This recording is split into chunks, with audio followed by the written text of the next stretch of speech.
I've always said that Tucker is definitely somebody who knows how to play the game and play it well. But now he issued this statement earlier today, and he's not playing around. This is as definitive as it can possibly be. Well, wait, before you play that last statement that Trump made, where he threatened to end them, that threw Tucker off the deep end. He's like that's Tucker, enough. that was it. Yeah. Has to, and hopefully the first thing we do when and if this war is resolved is detach from Israel, not declare war on Israel or treat Israel as an enemy. They may treat us as an enemy, as they have before.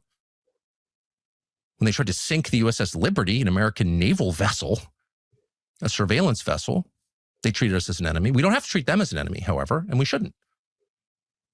But we should treat them like we treat every other country, as an ally, but with restrictions and reservations and red lines. No, you can't act against our interest.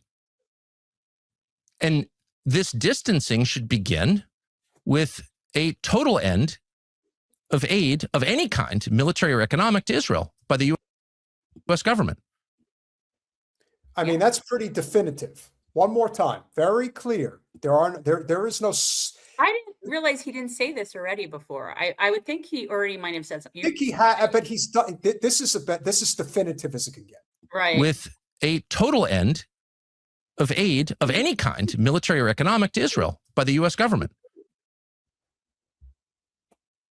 I mean, that carries weight. There's a lot of, I mean, listen, I wish that our channel carried the type of weight that Tucker's does, but we're 1/25th the size of Tucker's reach. Tucker's not running for president. I don't see it. Yeah, I don't see that either. I know some people think he might do it, but I don't think so. Tucker, you know what? He doesn't have power hunger to him. He just doesn't. He seems very content with where he is. And I don't know. I don't get a power vibe from him. I don't agree with him on a shit ton of stuff. And I've not always liked him. I don't like him. But I don't see him as a power. Yeah. Nah, I don't think he would want that stress in his life. I really don't. I don't agree at all. In fact, the only reason, listen, I don't think Tucker cares about the preservation of Israel. I think he cares about the preservation of Jerusalem.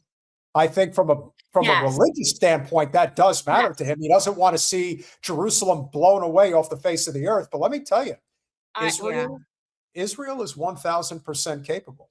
That's the thing. You're dealing with a rogue, psychotic state that will employ their nuclear arsenal if it means their end. That's the thing that I think people really should be concerned about.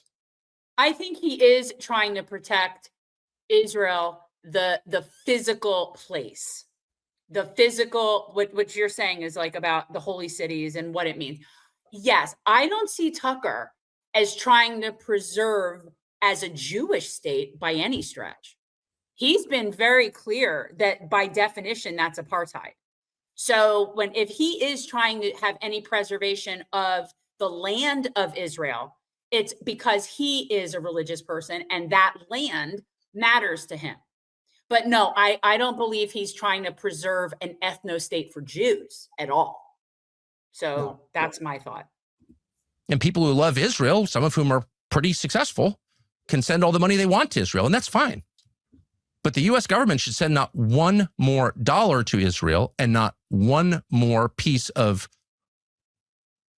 military material to Israel, not one more fighter jet or bomb or missile defense system or small arm or ammunition of any kind. Because Israel is aggressively acting against our interests. And so to continue to arm and finance them, their generous welfare state, for example, or their military, defend their nation, is not only contrary to core American interests, it's just masochism. But this is the part about what you've often said in that Israel is us and we are Israel. Well, we are to the extent that the powers that be in the State Department want it to be that way because this is what they believe in. Now, whether or not you keep it something as simple as me declaring that it's our aircraft carrier in the Middle East, or West Asia, as it's really supposed to be called, they say that 4% of the human population, which is approximately 200 million people, I believe. Yeah. It's about 200 million people on this planet that can be classified as either narcissistic personality disorder, sociopathic, or outright psychopathic, without any form of psychological, sort of like, forgetting the, there's no testing involved. There's no adjusting to one's environment. Like, inherently, this is who you are. You have that tendency within your personality.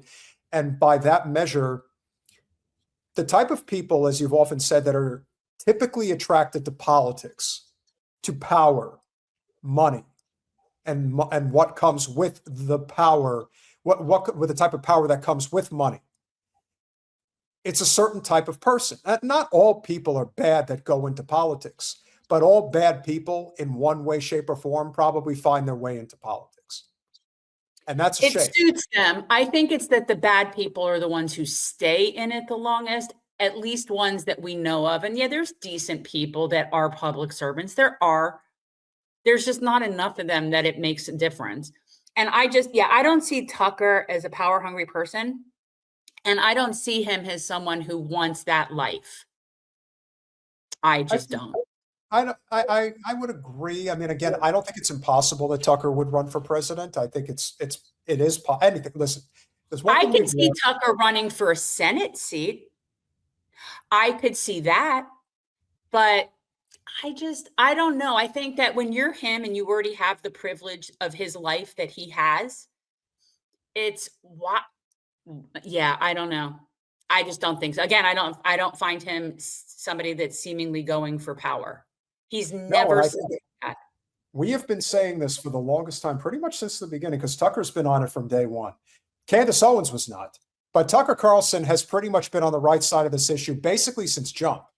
And that consistency. Tucker was already changing at that point because he had already had his falling out with Fox News, I believe. So this is not entirely surprising. Tucker is just showing the person that he is. And listen, I can still remember when I was like really getting into politics when I was a young teen. And I remember when Tucker was on Crossfire and he would wear the bow tie and everyone would make fun of him. But I don't know, I got a kick out of him. I just did. And, it's hard to believe he's been in the game for so long. But the fact is that he got in the game at a very young age. Like, he was on national TV on CNN when he was in his early 20s. Like, he's been around a long time. He's not that old. He's only in his early 50s. He's a Nepo baby. Yes. And that, again, people like that are not necessarily desperate for power. He's comfortable with where he is in life. And he's also seemingly safe and protected. So I would definitely agree with that. So I don't know. I've never gotten political ambition from him. I've never gotten that vibe from him. So finish it up. Watch us hate ourselves as we fund a country that's killed more Americans than most other countries have. That's just a fact, and not just on the liberty. Every war that Israel has pushed us to join has resulted in dead Americans. And the fault lies ultimately with our leaders who are going along with this. It's their fault first. It's not the Israelis' fault. It's our fault. But they're implicated in it. This relationship has resulted in a lot of dead Americans. A lot. And it's time not to end it, not to set up an adversarial relationship, but to set up a healthy conventional relationship where Israel can pay its own bills and fund its own military and act within the constraints imposed on it by its own economy and population. That's what normal countries do. And left-wing nationalists, there's a whole bunch of actual progressives here in terms of wanting to see progress. So feel free, throw your question in the chat. And I also want to say that the final statement that Tucker made about Israel being able to pay its own bills and protect itself and all that, see, that's the genius really of Tucker Carlson in a nutshell. He knows that Israel is not capable of doing that on its own. He knows that the second we pull the plug, we are literally we're pulling you off of life support is essentially what's happening. That's it. And this would have been the case even before the first Intifada.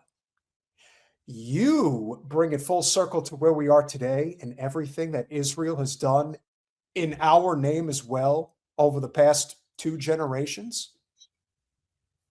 They are sitting ducks because this country has come to the realization that it does not want to be conscripted to Israel anymore. So it may not happen today and it may not happen tomorrow, but it's 1000% coming. We are on that trajectory. And that's why you're seeing those fuckheads flee to Argentina, to Cyprus, to the Philippines. They're getting kicked out of the Philippines. They're not welcome in Japan. And this is what's going to happen. They're going to circle around to a whole bunch of places. But let me tell you something, especially with Milei Okowski. The Argentinians are going to rebel against their government soon enough as well. That's going to happen. They're not going to put up with that shit because on top of everything else, Milei is driving that country into the fucking ground. And then you have the forest fires that these fuckheads start so that they could start building land. They probably tried to do it the normal way. We're going to bribe you out of here. We're taking your home. No, you're not doing that. Okay, we'll just burn down your trees and we'll build. That's what they're doing.